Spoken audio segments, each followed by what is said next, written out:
एक कोकणातील ब्राह्मण संतती नसल्याकारणाने कुटुंबासह अक्कलकोटास आला होता. काही दिवस महाराजांची उभयता सेवा करीत असता एक तेली आपले तिघे पुत्र बरोबर घेऊन दारिद्र्याने गांजला होता. मजुरी करून सुद्धा त्याला पोटभर अन्न मिळत नसे. तेव्हा महाराजांची कीर्ती ऐकून अक्कलकोटास आला. श्रींचे दर्शन घेऊन महाराजांची कृपा व्हावी म्हणून काही दिवस तेथे राहिला. पुढे एक दिवस असा चमत्कार झाला की ब्राह्मण महाराजांच्या चौरीवारीत उभा राहिला होता व त्याची बायको जवळ उभी होती. तेलीही पाया पडून एका बाजूस बसला होता. तो महाराजांनी त्या बाईच्या तोंडाकडे पाहून, लिंबे, इकडे ये. हा तेली तुझ्या पूर्वजन्मीचा नवरा आहे.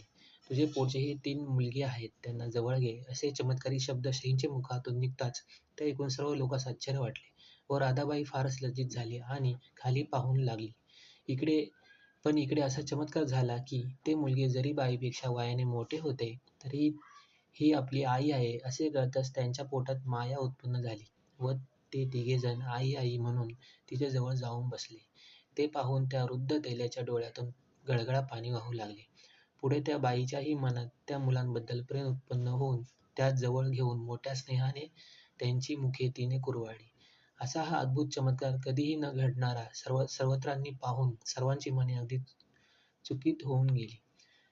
पुन्हा हृदयशुद्ध श्री स्वामी महाराजांनी बाईस आज्ञा केली की, अगं लिंबे, तू ह्या तेल्याबरोबर जाऊन त्याच्या घरात पश्चिमेच्या बाजूस रंगीत खांब आहे. त्याच्या खाली तुझ्या हाताचा द्रव्याने भरलेला हंडा पुरला आहे. तो उकरून त्यातील सर्व द्रव्य तू त्या तेल्यास दे. म्हणजे त्या दारिद्र्य विच्छिन्न होऊन तुलाही पुत्र होईल. याप्रमाणे समर्थांची आज्ञा होताच ते सर्वजण त्या तेल्याच्या घरी अक्कलकोट पासून 23 कोस लांब होते. तेथे जाऊन त्याच्या घरातील खांबाखाली उकरून पाहताच तो श्रीवचनाप्रमाणे काही मोहरा होऊन व काही रुपये असे भरलेला हंडा त्यास सापडला. श्री समर्थ आज्ञेप्रमाणे त्या उभयतांनी ते सर्व द्रव्य तेलास दिले.